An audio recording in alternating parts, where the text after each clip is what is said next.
Pain, blues, and agony are the three things I'm going to help you avoid with this video, not just on your exam, but in the real world as well, maybe in your lab, because EIGRP, it's got a pesky little default behavior. It's called autosummarization.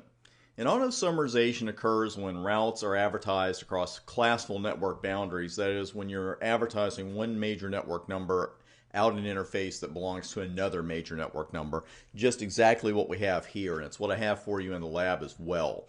Now, this doesn't sound all that bad. You know, hey, summarization. We like summarization. We do when you and I, the network admins, are performing it. That's when we really like it. When we don't like it is when EIGRP does some of it automatically, because that's where this particular issue comes in. Because discontiguous networks, you probably have those in your network. You know, depending on the number you're using, depending on the size of the network. All a discontiguous network is a subnet of the same major network number, or subnets, I should say, that are separated by another network number, again, like what we have here. We have subnets of the major network number 20000 separated by a different major network number 172.12.00.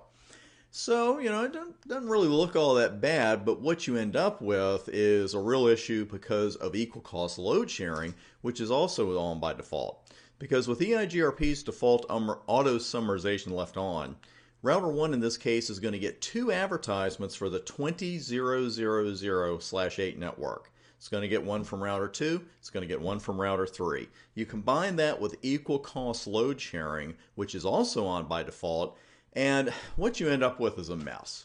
You know, at least half the packets are going to go the wrong way. You're going to end up with undeliverable packets. You're going to end up with timeouts, and it just ends up being a real mess. And I've proved it because I have this network already configured for us. And I went ahead and did it because we know how to use the network command. We know how to use loopback interfaces. So let's go ahead and take a look at some of the config here. And nothing hidden, I assure you. But let's go up to router 3. It's router 2. Let's go all the way up to the top. There's router 2. Da, da, da. And you can see router EIGRP 100. We got 3 network statements. And we have auto summary. Now, this is one thing I do want to warn you about. And likely it's especially for the exam. Because your mind's eye can play a trick on you here. Because what's the first command we usually enter right after we enter router EIGRP and then the AS number? We type in no auto summary.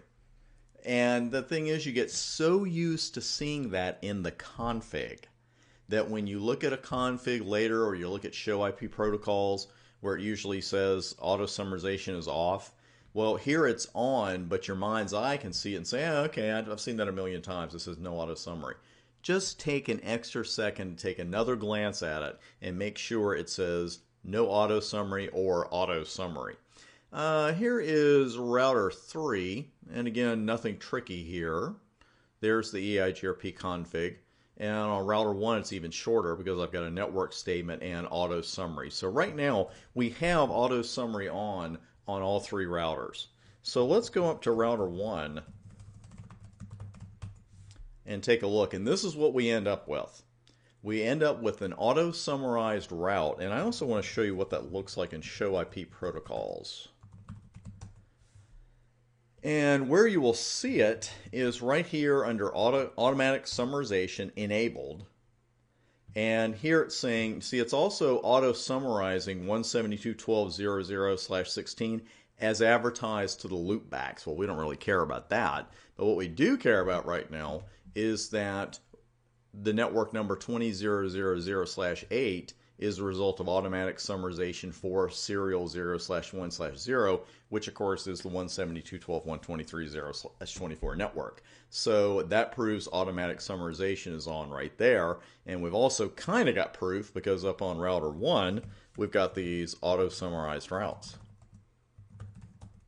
And you may not get this result every single time from a ping of an address, but when you start seeing U's for undeliverable and timeouts, there's some kind of issue with the packet not getting where it should, but also you're getting 2 results, so 2 different things are happening.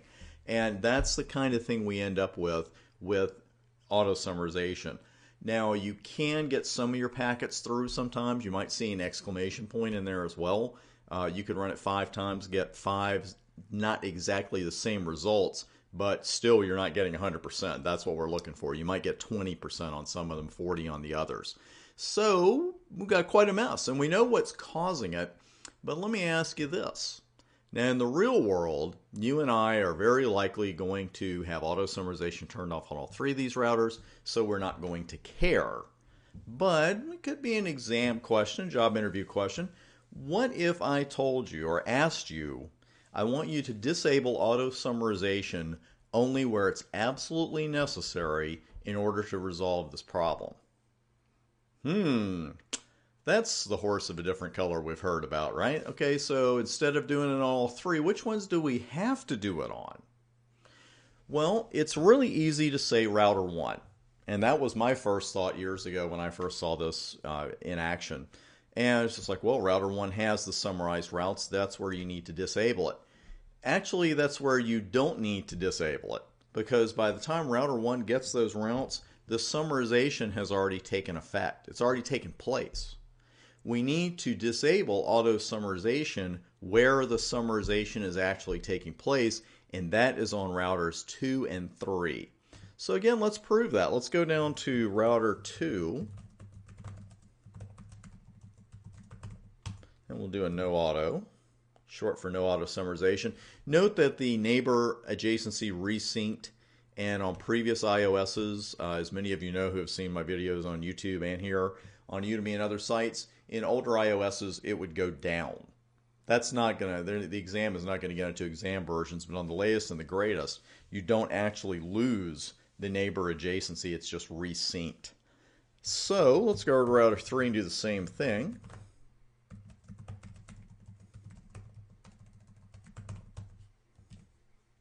Do a no auto, we see the resync summary configured, and in this case we're getting rid of the summary.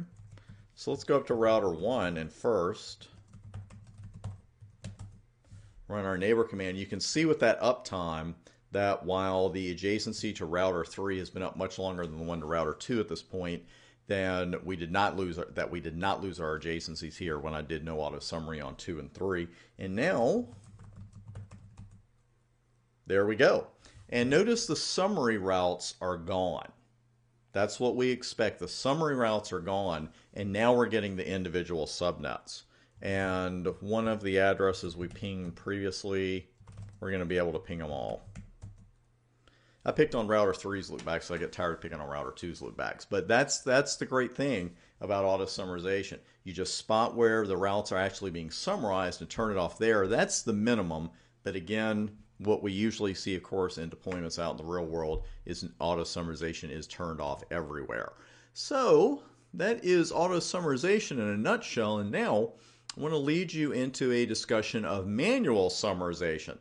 And now you're thinking or saying out loud, geez, you spent the last 8 minutes 25 seconds here telling me that auto-summarization is terrible and it's usually always turned off and it can lead to problems with suboptimal routing or not getting our routing done at all when we're using discontiguous networks. All that is true, but I believe I also threw in that summarization is a great thing when used at the proper points in your network. This is the thing. You want to be the one deciding where the summarization takes place in your network, not the routing protocol. We're not going to leave it to automatics and defaults and that kind of stuff. You and I, the network admins, are going to decide deterministically, like that word, deterministically, instead of just letting it happen automatically. And here are a couple of reasons that we really do like auto-summarization. The first one, the routing tables themselves are smaller. And that makes the entire routing process faster. You know, what I've always said is I like my routing tables complete yet concise. I want them to be complete because I don't want them shrunk down to the point where I can't get to some places I need to get to, but I do want them to be concise. And there's a bit of a domino effect here because when the routing tables are smaller, that makes the entire routing process faster. And because of that, since the tables are smaller, the hit to the CPU from the routing process is also lessened. The routing updates themselves are smaller. Not exactly a huge security point here, but you do get to hide your more specific network numbers with manual summarization. So sometimes if an intruder happens to pick up a routing update packet and it's summarized, they don't automatically know every single network number that's in that summary. They could probably work on it, especially if they knew binary math, because me. But you get the point. It doesn't make it easy. I'm not saying this is a huge security point, but it is helpful. The impact of flapping links on the rest of the network, it's actually lessened because we don't have routes leaving and entering and leaving and entering the table when that happens, because the summary will still be there. And also the overall number of EIGRP queries can be lessened. So really I put these in order from the biggest benefits to the partial benefits.